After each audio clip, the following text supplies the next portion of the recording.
చంద్రబాబు నాయుడు గారు ప్రకటించారు.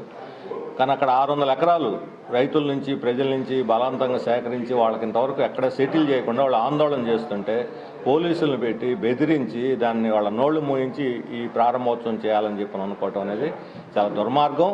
వెంటనే 25వ తేదీలోగా 28 ప్రారంభం అంటున్నారు కాబట్టి 28వ తేదీలోగా వాళ్ళ సమస్యలు పరిష్కరించాలి. నీతి నిజాయితీ చిత్తశుద్ధి ఉండి ఇక్కడ గూగుల్ సెంటర్ రావాలి, అభివృద్ధి జరగాలని చంద్రబాబు నాయుడు కోరుకునే పని అయితే ఇక్కడ ప్రజల్లో ఉన్నటువంటి అనేక అనుమానాలు వాళ్ళు తీర్చాల్సిన అవసరం ఉంది.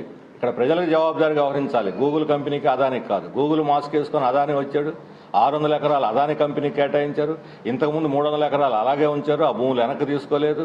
ఈ రకంగా భూములన్నీ పంజారం చేసేస్తూ అదాని కంపెనీకి గూగుల్ పేరు చేస్తే ప్రజలు ఒప్పుకుంటారనేటువంటి ఒక దుర్బుద్ధితోటి ఈరోజు రైతుల్ని బలి చేయటం, దళితుల్ని బలి చేయటం ఇది ఎట్టి పరిస్థితుల్లో మాకు ఆమోదయోగ్యం కాదు. ఎవరిని రానియకుండా వాళ్ళని అక్కడ అణిచేస్తున్నారు. 500 మంది రైతులకు ఇంతవరకు పరిహారం అందల, 5 దళితులకు అసలు ఇంతవరకు వాళ్ళు డీబూ ఫార్మ్ వాళ్ళ నిర్వాసితులు అనే విషయమే గుర్తించడానికి సిద్ధంగా లేదు. ఈ రకంగా దళితుల్ని రైతుల్ని అన్యాయం చేసి వాళ్ళని బలి చేసి మీరు గూగుల్ పేరుతోటి అదానికి ఈ భూములు కట్టబెట్టి అభివృద్ధి సాధిస్తారని చెప్పి అడుగుతున్నాం. ఇక్కడ విశాఖపట్నం ప్రజలు అభివృద్ధిని కోరుకుంటున్నారు.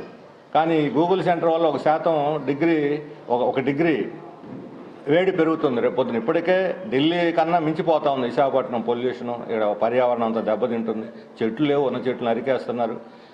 ఇప్పుడు నీళ్లు తెచ్చి తాగటానికి కూడా నీళ్లు లేకుండా విశాఖపట్నానికి వచ్చే నీళ్లు అటు మళ్లించే ప్రయత్నం చేస్తున్నారు. వీటికేటికి ప్రభుత్వం స్పందన లేదు, సమాధానం లేదు.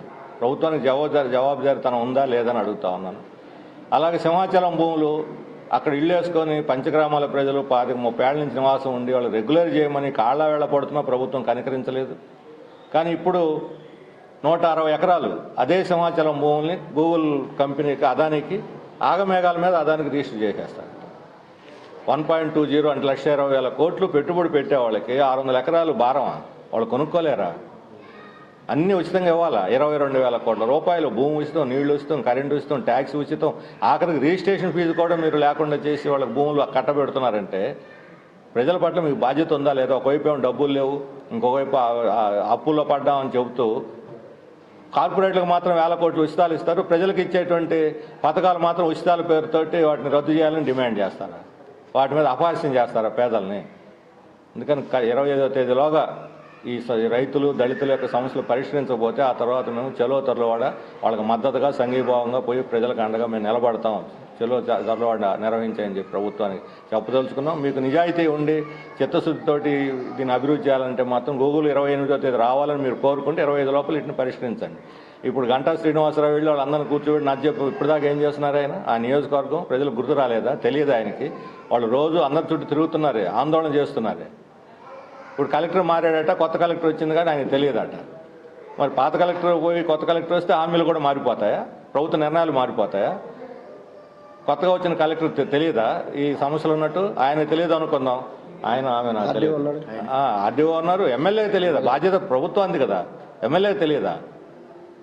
వెంటనే పరిష్కరింప చేయాలని చెప్పని అంటే ఎక్స్క్యూజ్ అనమాట. చేయకుండా వాళ్ళకేమో స్పీడ్ ఆఫ్ డూయింగ్ బిజినెస్, వీళ్ళకేమో స్లో ఆఫ్ బిజినెసా ప్రజలకి వాళ్ళ పునరావాసానికి?